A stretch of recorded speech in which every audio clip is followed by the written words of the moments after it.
और मैं यही कहूँगा कि ईश्वर के प्रति आस्था मनुष्य का सर्वाधिक कर्तव्य है। और ध्यान रखिए, अक्सर हम ईश्वर का रुख तभी करते हैं जब बहुत ज़्यादा भयभीत और बहुत ज़्यादा कष्ट में होते हैं। तो मैं आपको बताना चाहता हूँ कि मानव जीवन का भाग है कष्ट और सुख।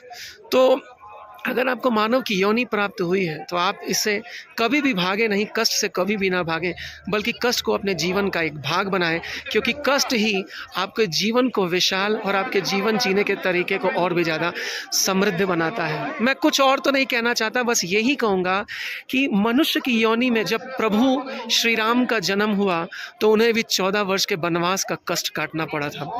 यदि आप मुस्लिम धर्मावलंबी हैं तो आप प्रॉफेट मोहम्मद के जीवन से भी सीख सकते हैं कि उनको मक्का से मदीना बाल पकड़ के निकाल दिया गया था। और यदि आप ईसाई धर्मावलंबी हैं तो आप जीसस क्राइस्ट के जीवन से सीख सकते हैं कि किस प्रकार उन्हें सूली पर चढ़ा दिया गया था। और यदि आप सिख धर्मावलंबी हैं तो आप धर्म गुरुओं के जीवन से अपने आप को समृद्ध बना सकते हैं। तो जीवन में जब भी कष्ट आए आप उनसे भागे नहीं, क्योंकि कष्ट जीवन का एक अभिन्न हिस्सा है। हाँ, इस बात का बड़ा दुख होता है कि जब कष्ट अपने ही लोग आपको देते हैं तो आपके पास कोई भी स्थान नहीं होता जहां आप स्वयं को बचा सकें। ऐसी स्थिति में प्रभु के पास ही आना एक आवश्यकता है।